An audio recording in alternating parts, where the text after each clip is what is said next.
سورہ بقرہ میں آیت نمبر 21 میں رب تعالیٰ ارشاد فرماتا ہے کہ یا ایھا الناس، یہاں پر یا ایھا الناس، یہاں پہ یا کا جو صیغہ ہے نا، جس طرح ہم کسی غافل بندے کو جھنجھوڑتے ہیں نا بازو پکڑ کے، وہ تو کدھر جا رہا ہے، وہ ہوش کر، یہ صیغہ اسی بات پر دلالت کرتا ہے یا ایھا الناس، او لوگو، اعبدوا ربکم، اپنے رب کی عبادت کرو، اعبدوا ربکم، اپنے رب کی عبادت کرو، الذی خلقکم، وہ رب جس نے تمہیں پیدا کیا ہے۔ یا ایھا الناس، او لوگو، اللہ کی عبادت کرو، اس رب کی عبادت کرو جس رب نے تمہیں پیدا کیا ہے، تمہیں تخلیق کیا ہے، والذین من قبلکم، اور تم سے جو پہلے تھے نا ان کو بھی اللہ نے پیدا کیا ہے۔ یا باری تعالیٰ، آپ کی عبادت کرنے سے ہوگا کیا؟ رب تعالیٰ فرماتا ہے کہ لعلکم تتقون، اور تم متقی اور پرہیزگار ہو جاؤ گے، تمہیں اللہ تعالیٰ کی خشیت حاصل ہوگی، اللہ تعالیٰ کا خوف تمہارے دل میں آئے گا۔ پھر رب تعالیٰ فرماتا ہے کہ الذی جعل لکم الارض فراشا، وہ رب جس نے تمہارے چلنے پھرنے کے لیے اس زمین کو تمہارے لیے فرش بنا دیا، تمہیں پیدا کیا، تم سے پہلے والوں کو بھی اسی نے پیدا کیا تاکہ تم متقی اور پرہیزگار ہو جاؤ۔ الذی جعل لکم الارض فراشا، اور پھر اس زمین کو تمہارے لیے فرش بنا دیا، بچھونا بنا دیا، اب ہم اس زمین پر چلتے بھی ہیں، کام کاج بھی کرتے ہیں، سوتے بھی ہیں، اور بھی جو معاملات اس زمین سے ہم کرتے ہیں۔ اگلی بات سنیے گا، والسماء بناء، اور آسمان کی چھت تم پر تان دی گئی، فرش بنا دیا گیا اور تم پر آسمان کی چھت تان دی گئی۔ وَأَنزَلَ مِنَ السَّمَاءِ مَاءً، اور اسی آسمان سے تمہارے لیے بارش نازل فرماتا ہے۔ یہ رب کریم اپنے انعام گنا رہا ہے کہ تمہیں پیدا کیا، تم سے پہلے جو تھے انہی کو بھی پیدا کیا، اور تمہارے لیے یہ زمین کا بچھونا بنایا، تمہارے لیے فرش بنایا، اور آسمان کی چادر تان دی گئی، اب اسی آسمان سے تم پر بارش نازل فرماتا ہے۔ پھر فرمانے لگا رب تعالیٰ کہ فَأَخْرَجَ بِهِ مِنَ الثَّمَرَاتِ مِن رِزْقٍ لَكُمْ، اس بارش سے پھر تمہارے لیے اناج جو تم رزق کھاتے ہو وہ پیدا فرمایا۔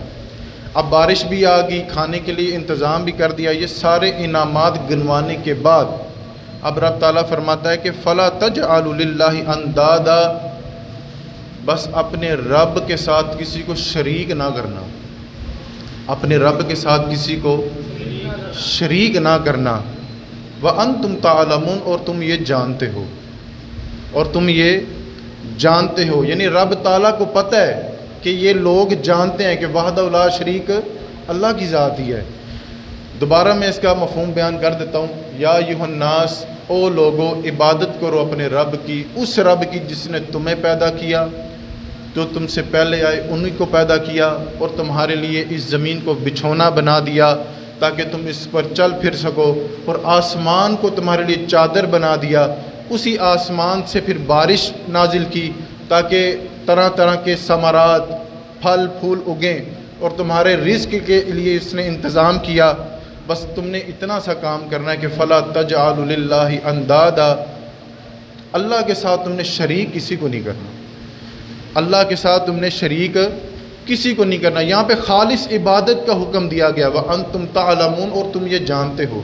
اب ہمیں عبادت اللہ کی کرنی چاہیے، اللہ کے ہاں سجدہ ریز ہونا چاہیے، فرض نمازوں سے ہٹ کے بھی نوافل کا اہتمام کرنا چاہیے۔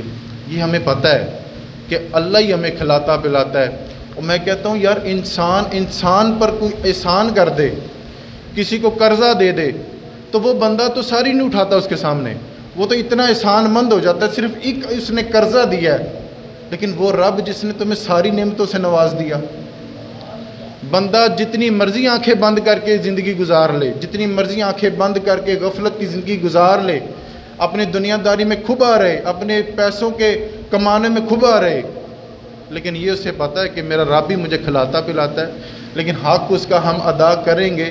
رب تعالیٰ نے ہمیں وہ صیغہ دیا کہ اعبدوا ربکم، اللہ کی عبادت کرو۔ اب تم نہ عبادت کی طرف آؤ، اپنے رب کا شکر کرنے کی طرف آؤ۔ ہر انسان کو کچھ نہ کچھ نشہ ہوتا ہے، ہر کسی کو کسی کا نشہ ہوتا ہے. کسی کو دولت کا نشہ ہے، کسی کو شہرت کا نشہ ہے، کسی کو تعریف کروانے کا نشہ ہے. اب دیکھیں نا، دولت بھی ایک نشہ ہے نا. جب بھی کبھی گھاٹا پڑتا ہے کاروبار میں تو بندہ پریشان ہو جاتا ہے. اب تھوڑا سا بیک ہوئے ہیں نا، اب وہ دولت نہیں ملی تو بندہ تڑپتا ہے اور وہ یہ اندازے لگاتا ہے کہ اب دولت آئے گی کہاں سے. تو یہ بھی ایک نشہ ہے. شہرت کا بھی نشہ ہے. 4 بندوں میں اس کا ذکر ہو تو 4 بندے اس کی واہ واہ کریں، یہ بھی ایک نشہ ہے. کوئی ایسی محفل میں چلا جائے جہاں پہ اس کو نظر انداز کر دیا جائے، وہ بھی بیچارہ ایک کونے 'چ بیٹھ جاوے تو یہ بھی اس کو برداشت نہیں ہوتا. وہ نشہ جو تھا نا، اب اس کو نہیں ملا تو وہ تھوڑا سا پریشان ہو گیا. اسی طرح سے تعریف کروانے کا بھی نشہ ہے. اپنے یار بے لیے انہوں نے واہ واہ بلے جی صوفی صاحب، خطیب صاحب کیا تقریر کی تھی تسی. تو یہ بھی ایک نشہ ہے، یہ بھی ایک نشہ ہے. اسی طرح سے کچھ لوگوں کو دنیا گھومنے کا نشہ ہے. وہ آئے دن کدی مری گیا ہوں نے، کدی کغان رن، یہ ایک نشہ ہے. اسی طرح سے مولا رومی لکھتے ہیں یہاں پہ، یہ اس بات پر انہوں نے پورا کلام کیا ہے کہ ہر کسی کو ایک نشہ ہوتا ہے. مولا رومی یہاں پہ لکھتے ہیں کہ مانگنے کا بھی نشہ ہے، مانگ کر کھانے کا بھی ایک نشہ ہے. آپ نے ایک حکایت لکھی ہے کہ ایک عورت تھی، خاتون تھی، وہ مانگا کرتی تھی گلیوں میں، مانگ کے کھاندی سی. تو وہ ایک دن بادشاہ کے ہاں گئی تو بادشاہ کو پسند آ گئی. بادشاہ نے اسے نکاح کر لیا. خوبصورت تھی، جوان تھی، بادشاہ کو پسند آ گئی. بادشاہ نے اس کو رکھ لیا. اب اس کے آس پاس کنیزیں بھی ہوں، طرح طرح کے کھانے بھی ہوں، لیکن وہ اپنی خادموں کو پتہ کیا کہتی تھی؟ میرے ایکو باری منگن تے کھانا نہ لے کے آیا کرو، میں 4-5 باری کہاں گی تو پھر لے کے آنا.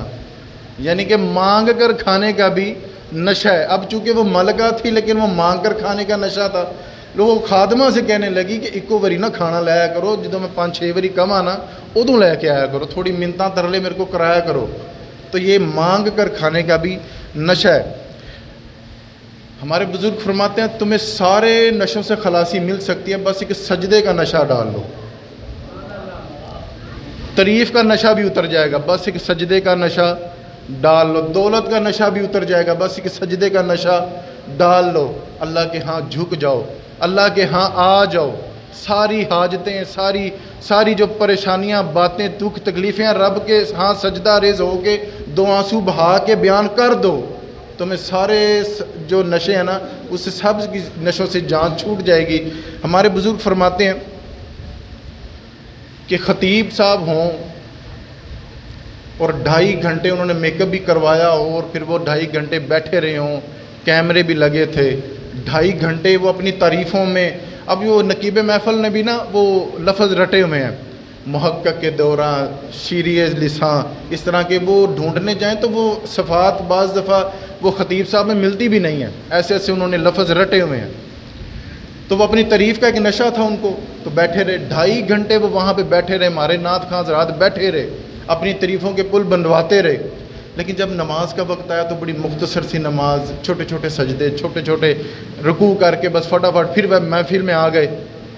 تو یہ ہم دیکھتے ہیں اس میں پھر نا کمی آتی ہے کہ وہ ایک خیر کی بات کرنے والا، دین کی بات کرنے والا، مذہبی لبادہ اوڑھنے والا، اس کا اپنا عمل یہ تھا کہ وہ جب نماز کی باری آئی تو اس کو قلیل کر گیا، تھوڑا کر گیا. لیکن جب اس کو اپنی تعریف کی بات آئی تو وہاں پہ 2.5 گھنٹے وہ محفل میں بھی بیٹھا رہا. حضور تو فرماتے ہیں کہ سجدہ تو میری آنکھوں کی ٹھنڈک ہے، نماز تو میری آنکھوں کی ٹھنڈک ہے. آپ کا کیا خیال ہے کہ حضور نبی علیہ الصلوۃ والسلام وہ جو غار حرا میں مہینوں جاتے تھے، تبلیغ کرنے جاتے تھے، کیا کوئی کتاب لکھنے جاتے تھے؟ وہ کسی نے پوچھا تھا، حضرت خدیجہ الکبریٰ رضی اللہ تعالیٰ عنہ فرماتی ہیں کہ حضور آپ غار حرا میں جا کے کرتے کیا ہیں؟ حضور فرمانے لگے میں نا وہاں پہ لمبے لمبے سجدے کر کے نا اپنے رب کو مناتا ہوں، اپنے رب کو مناتا ہوں کہ وہ میرا رب ہے جس نے مجھے تخلیق کیا، وہ میرا رب ہے جس نے مجھے اتنا کچھ نوازا. تو کیا میں اپنے رب کا شکر گزار بندہ نہ بنوں؟ تو وہ ایک سجدے کا ذوق جو تھا، وہ خطیب صاحب جو بڑی اچھی باتیں کرتے تھے، وہ باتوں میں تو بڑا نمبر 1 رہ گئے لیکن سجدوں میں ذرا پیچھے رہ گئے. حضور فرمانے لگے سجدے تو میری آنکھوں کی ٹھنڈک ہے، نماز تو میری آنکھوں کی ٹھنڈک ہے. اور یہ ہمارے صوفیاء کا بھی یہی طریقہ تھا. حضرت